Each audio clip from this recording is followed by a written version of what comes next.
A lot of holes in GOP presidential ground game in key states. Presidential battleground states were supposed to be swarming with Republican Party workers by now.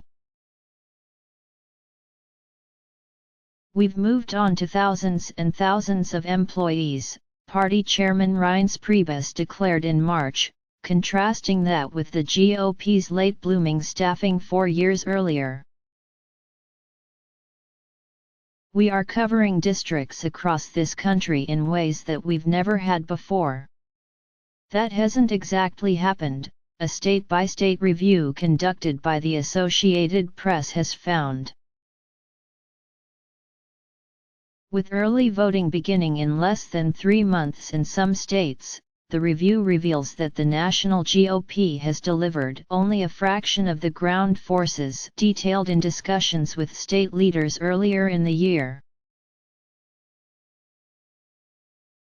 And that is leaving anxious local officials waiting for reinforcements to keep pace with Democrat Hillary Clinton in the states that matter most in 2016.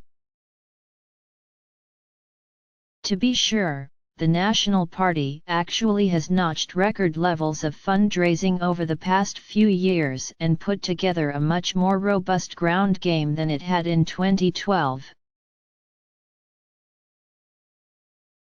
But officials acknowledge the real competition isn't their past results or the chronically cash-strapped Democratic Party.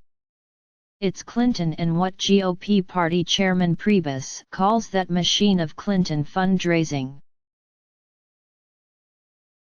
Some examples of Republican shortfalls: Ohio Republicans thought they were going to see 220 paid staffers by May, in reality there are about 50. Plans for Pennsylvania called for 190 paid staffers, there are about 60. Iowa's planned ground force of 66 by May actually numbers between 25 and 30. In Colorado, recent staff departures have left about 24 employees, far short of the 80 that were to have been in place.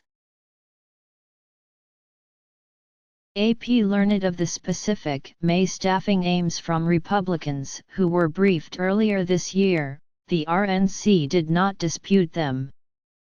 Current totals came from interviews with local GOP leaders over the past 2 weeks. The gulf between what state leaders thought they could count on and what they've actually got comes as RNC's ground game is asked to do more than ever before.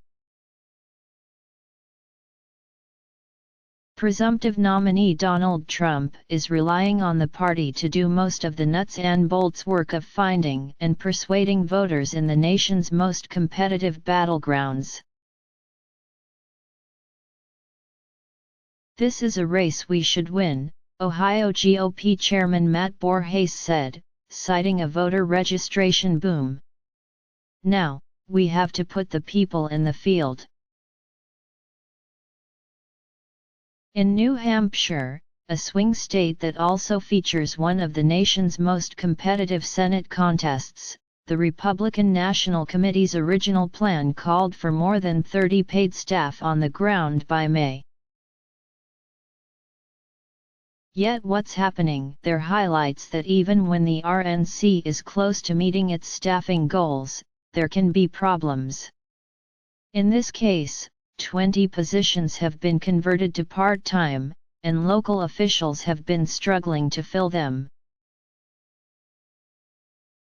It's a tall order to ask the RNC to be the complete field operation for the presidential nominee, said Steve Duprey, a National Party committeeman from New Hampshire.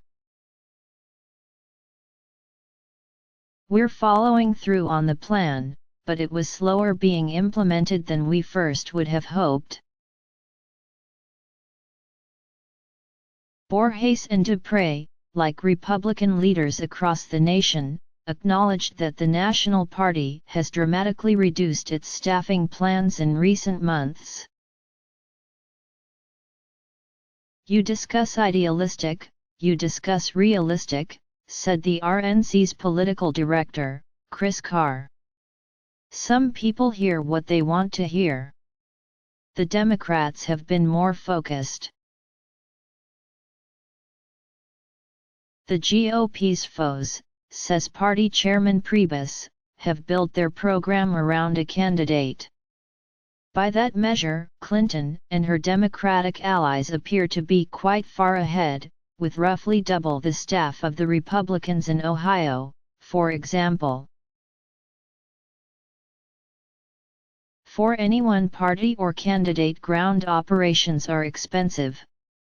The RNC's 242-person payroll cost $1.1 million in May, federally filed financial documents show.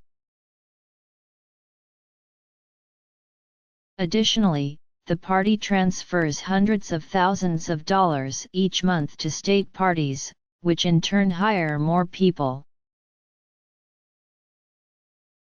Between direct RNC employees and state employees hired with the help of transfers, the party counts more than 750 staff members, including 487 spread across the country and concentrated in battleground states.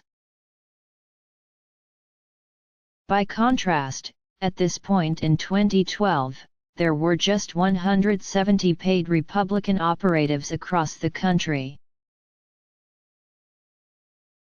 Party officials say they are confident they will raise enough money to maintain and very likely boost the current level of employees until Election Day. Trump, who did not actively raise money during the primary season, touted surprisingly strong fundraising numbers in late May and June, including $25 million that will be shared with the party. But it was the primary triumph of Trump in May and the fact that he did not bring with him a hefty portfolio of donors that derailed the party's fundraising and hiring goals, party officials said. The timing was important because a nominee typically serves as a major fundraiser for the national party, and having won in March or April would have given the Republicans a boost. A sign on an office door in Sarasota, Florida, illustrates how critical the RNC will be to Trump's bid for the White House. It's Trump's state headquarters. "Thanks for stopping by our office," the blue paper reads. "Our office is temporarily closed to the public, while our office works to prep for the national convention in Cleveland." A phone call to the number on the sign ended with an automated message stating, "Memory is full." The Republican Party has 75 employees on the ground in Florida, a few dozen shy of Clinton, but they aren't seamlessly integrated with the Trump campaign. "I do see cooperation between the National Party and the Trump campaign," said Michael Barnett, chairman of the Palm Beach County GOP. "But that hasn't materialized at the local level yet. That doesn't mean it won't happen. It's a little bit of a late start, but I'm not nervous. Not yet." Like Florida, Ohio, and New Hampshire, Wisconsin is a presidential battleground that features a highly competitive Senate race. That means National Party staffers have the dual task of promoting Trump and a Senate candidate. That can be tricky. Wisconsin's Republican primary voters chose Texas senior Ted Cruz in the April primary, and local conservative talk radio hosts have been some of Trump's toughest critics. The RNC's 49 employees are spread across 13 field offices under the command of the state director in Madison.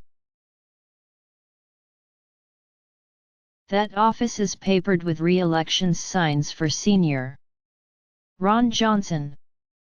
Trump yard signs are stacked in one corner. On a recent evening, 18-year-old volunteer and ardent Trump supporter Andy Andrews left the state headquarters to knock on doors and collect voter information. The only campaign flyer Andrews handed out while knocking on doors was for Johnson. But one of the three questions he and other volunteers are asking voters either on the phone or when knocking on doors is about whether they prefer Trump or Clinton. Another is about the Senate race, and a third is about whether they want to see President Barack Obama's policies continue. Voters' answers are fed into a database that Republicans use to better target their turnout efforts, part of a $100 million investment in data, party officials said. In the span of an hour, Andrews talked to some voters who want a change in the White House and who support Johnson, but none who are ready to commit to Trump. That's the way most people have responded over the 3 weeks he's been doing doors, Andrews said. I'm a Republican but I just can't vote for Trump, said voter Steve Rhodes, of Fitchburg. I don't believe in his policies and point of view on most things. He's just too over the top for me. The RNC ground force has a simpler task in states without a Senate race, and in areas of Trump enthusiasm.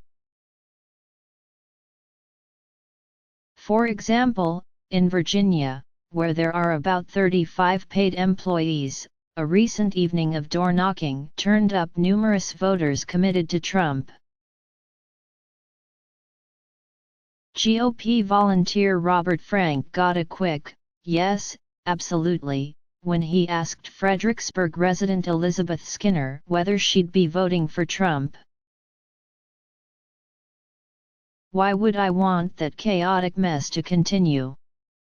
Even the state leaders who are disappointed the RNC hasn't yet hired as many ground troops as it had hoped say the party's operation is bigger, better, and more experienced than 4 years ago.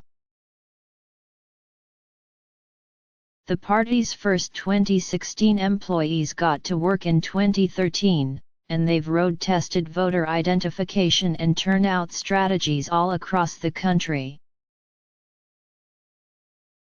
Party leaders are also training hundreds of volunteers to help paid operatives identify likely Republican voters and get them to the polls this fall, which is one way to offset the need for so many paid employees.